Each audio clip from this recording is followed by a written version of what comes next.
Well, joining us on our big debate tonight, Shabana Azmi, actor and activist. We also have Renuka Chaudhary, national spokesperson for the Congress, joining us in a few minutes. She's also the former Minister of Women and Child Development.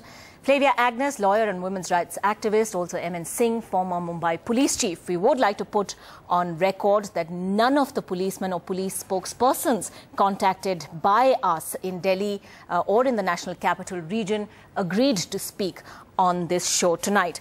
Flavia Agnes, if I can begin with you, it's not enough really to highlight that this problem exists. I mean, we've always been aware of the bias, the prejudices that women face in situations like this, perhaps not the extent to which these interviews have demonstrated. But do you believe that an expose like this can bring about a certain degree of soul searching within the administration? Just what is the way forward, really? Because that's what we need to focus on now.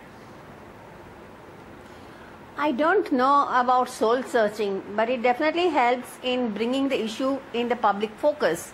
Because in recent times, rape and what has to be done about rape has been in the sidelines. It's not in the prime focus of anyone.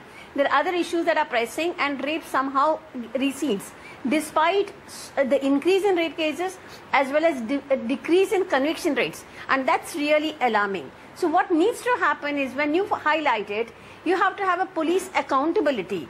When you see it's not filtering down and the attitudes are so rigid, even at the high level, and you can imagine what happens at the station level. So then what is the accountability, and what are the systems, mechanisms that we can put in place that when a case like this happens, when these attitudes are expressed, that there has to be some action within the police force itself, that they cannot have these kind of attitudes, they cannot make these comments.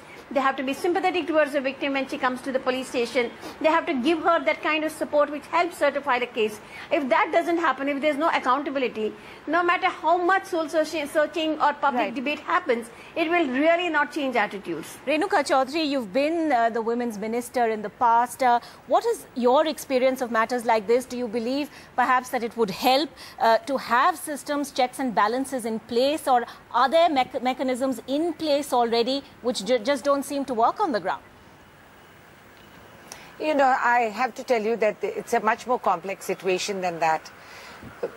We have to look at what is the pool of people that the constables and all come for from recruitment.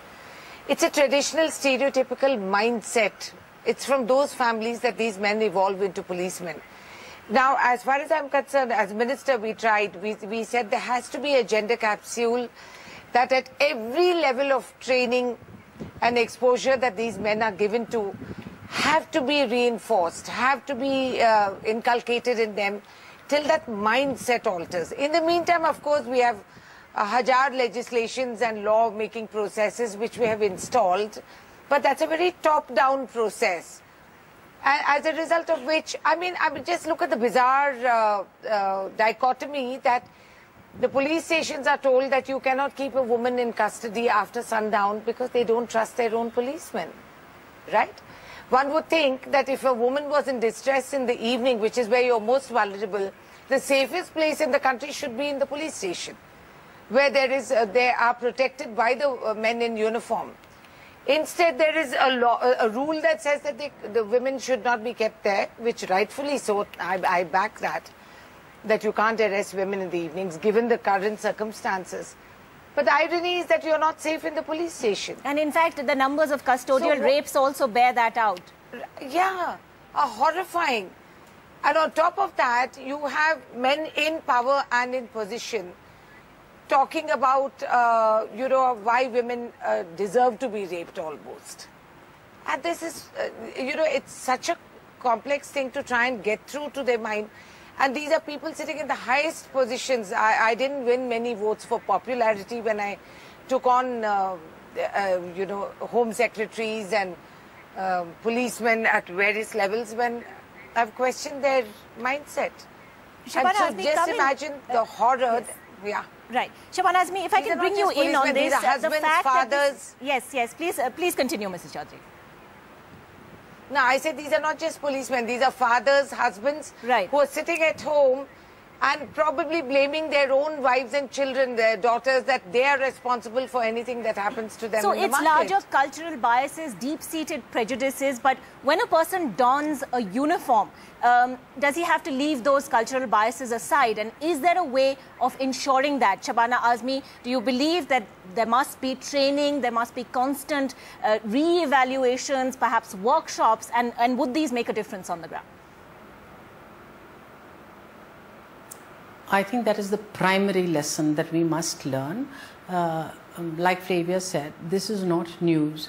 We know that these prejudices exist, but once a person puts on a uniform, then it becomes essential that you disabuse the person of all the values that he has, so that he sticks to the office and provides what he's supposed to do. And you have to give some sensitization programs and some training. And I find it shocking that we are constantly told that the public police ratio is very poor and so we don't have time for training. Then they have no business being there.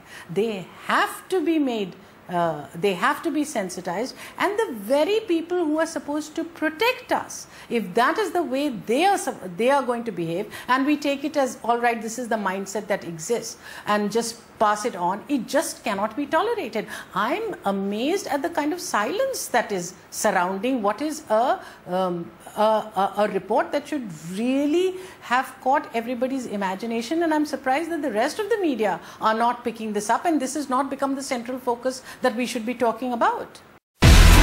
Do you have the NDTV Profit app? All the markets, all the news, and your own homemade, ready-made portfolio available there for you. We will right now answer what you should sell, what you should buy when markets are down. Download at ndtvprofit.com/apps.